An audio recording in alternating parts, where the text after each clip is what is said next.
Sami, give us a little background on how these people ended up there, camped outside this non-functioning office for 3 weeks.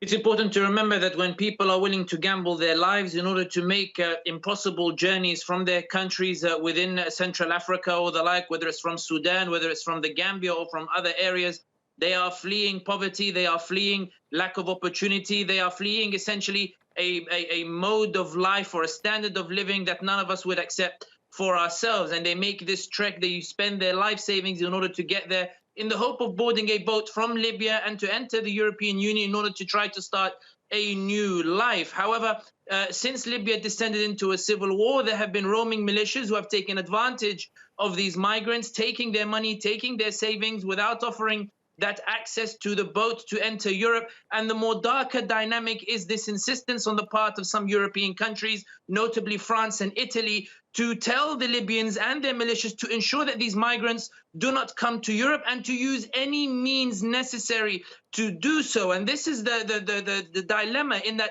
these militias that have been torturing these migrants, that have been detaining them. I know we say that the Libyan security forces detain the migrants, but in reality, it's more the militias who have been arresting these migrants and mistreating them. The reality is that Europe is encouraging this and saying to them, just don't let them come back here. So the United Nations came up with a compromise in which they would organize evacuation flights, whereby they would fly the migrants back to their country of origin, whether it's the Gambia or the like. But as a result of the cascading situation in Libya, these flights were suspended. So these migrants now have been stood in front of the office that's not currently open of the United Nations and saying, listen, get us out of this hellhole that is Libya. Get us out of this. We're ready to give up on our journey and go back to our country of origin. Just don't leave us here in this racist environment in which we are being detained, tortured, not given food, not given shelter. And that's the general scenes that we're seeing in Libya today. And this is why when we're talking about Libya and when we're talking about the wider policy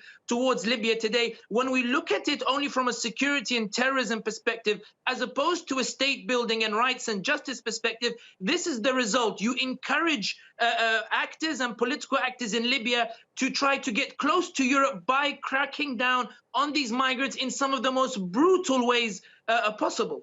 Yeah, so the conditions of these people here outside of this building, they don't have food, they don't have water, they don't have bathrooms, they're just camped there, living outside. What do you foresee as any hope for them to help them get out? France and Italy absolutely do not want these migrants to come to Europe, irrespective of the situation that these migrants find themselves in. For them, it is not their concern because they are not in Europe. Europe's wider policy towards Libya is built on preventing migrants from illegally entering Europe, and they are spending money in order to encourage Libya and its various factions to ensure and take measures to prevent these migrants from accessing or making the journey towards Europe. So from Europe's perspective, these migrants are not its problem. And I think that's the moral dilemma here. With regards to the Libyans, they know that to win over Europe, they need to make sure these migrants don't don't make the journey towards Libya. And that's why they're brutally cracking down on them. And that's why the onus here is on the UN, which is making strenuous efforts. It should be praised for its efforts, strenuous efforts in order to get these migrants to have shelter, to have food that the Libyans are not providing for them, to try to relocate them to other areas that might not necessarily Europe, but other areas,